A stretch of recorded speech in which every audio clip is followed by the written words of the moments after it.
You're 15 in a small fishing village on the Jamaican coast. Your father pulls nets from dawn to dusk. Your mother died when you were 4. The village is tiny, barely 200 people with little to hope for. Life is hard, repetitive, and unchanging. Fish until your back aches, sleep under a tin roof, dream of something bigger. One March, a pirate brigantine docks for repairs. For 3 days, the crew drinks and spends as if money doesn't exist. On the third night, you climb into the cargo hold, hiding behind barrels of salted pork. At dawn, the ship leaves without you. You're 16. Alone, armed only with a knife and the clothes on your back.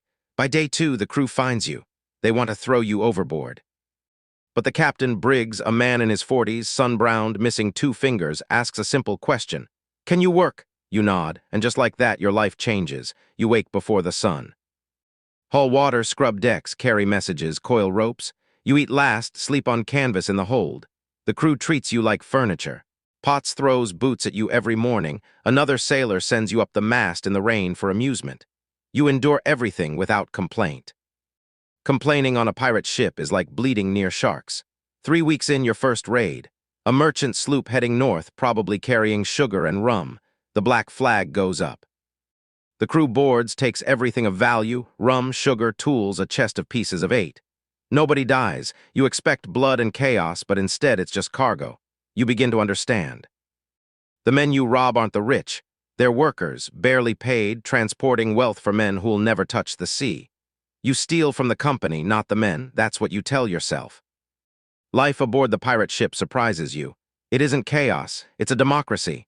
The crew votes on where to sail, what to raid, who leads. The captain commands in battle. The quartermaster runs day-to-day life. Every man gets a share. Captain 2, quartermaster 1.5, even you a half share. More than your father earns in a month. There's a code, no stealing from crew, no fighting on deck, lost limbs rewarded. It reads like an insurance policy for men who expect to get hurt. Storms come. You climb 60 feet up the mast in rain and wind to lash a cracked spar, your hands numb, swaying over black water. You tie the knot anyway. Briggs nods. The crew starts noticing you. You make a friend, Dutch, the cooper from Amsterdam, a man who arrived in the Caribbean through a series of increasingly bad decisions. He teaches you cards, cheats you, shares rum, and earns your trust in a world where trust is rare. You see who these men are. Former Navy sailors tired of floggings, merchant sailors underpaid, runaway slaves, failed farmers, a former schoolteacher who killed by accident. None ended up here by choice. All ended up here because life on land was worse. Piracy is survival, not ambition. Briggs teaches you without teaching. Charts, compass, navigation by stars when instruments fail. Reading water, currents, birds. A captain who yells has already lost control. You store everything. You're learning, growing, being shaped into a pirate, not just a cabin boy. You survive a Navy frigate off Cuba by squeezing through a shallow channel, 2 feet of water under the hull. Cannonballs strike 50 yards behind you. No celebration.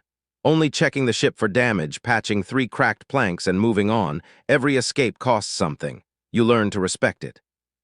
Years pass, you're scarred, cannon burns, crooked fingers, calloused hands. You've lived through raids, storms, losses. You become captain at 22, chosen by the crew for calm under fire and earned wealth. Being captain isn't doing the work. It's making decisions, bearing responsibility. Every man on the ship is your responsibility. Respect isn't given. It's maintained daily through small choices that build trust. You learn strategy from others. Silk, a pirate who waits for his moment, strikes hard and disappears before you can regroup. You copy his patience and planning. Piracy isn't firepower. It's information, positioning, patience. Mercy is strategy. Treat prisoners well. Surrendering merchants cost you nothing. Killing recklessly costs everything. You lose friends. Dutch dies on a minor raid. You sit with him in the surgeon's cabin, listening as he jokes once, then quietly fades. You bury him at sea, move on, but never forget. Mistakes are fatal. The last raid, an overconfident merchant ship off Carolina, draws 2 Navy frigates from behind a headland.